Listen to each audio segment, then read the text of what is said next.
শরণখোলার রায়ন্দা গ্রামে বলেশ্বর নদীর পাড়ে ১৯ বছর ধরে চলছে রেক্সোনা বেগমের জীবনযুদ্ধ।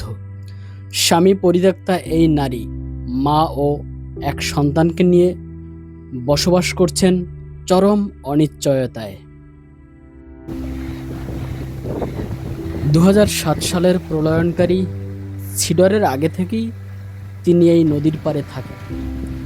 ভিটেমাটিহীন রেক্সোনা ছোট্ট একটি চায়ের দোকান আর নদীতে রেণুপোনা ধরে কোনো মতে সংসার চালাচ্ছেন, কিন্তু অভাব আর ভাঙনের ঝুঁকি যেন তার নিত্যসঙ্গী।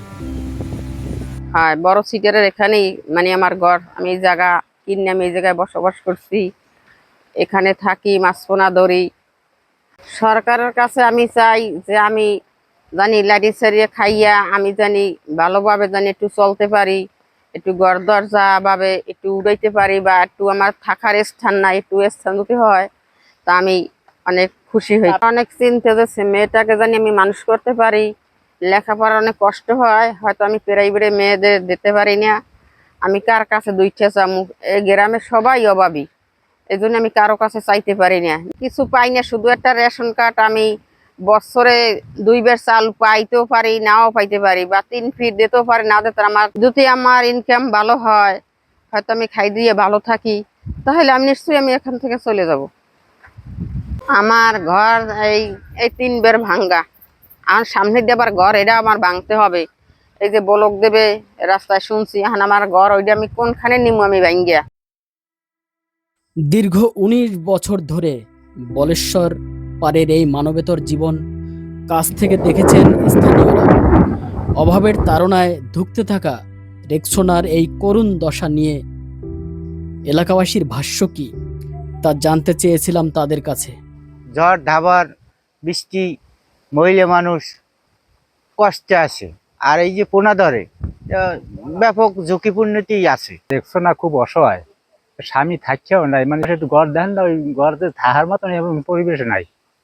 তো আপনার কাছে সাহায্য করতেন, হয়তো এই কষ্ট দেওয়া আসান পাইতে।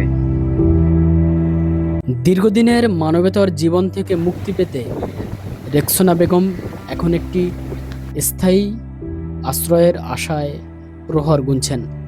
স্থানীয়দের দাবি, অতি দ্রুত তার জন্য সরকারি বা বেসরকারি সহায়তা প্রয়োজন।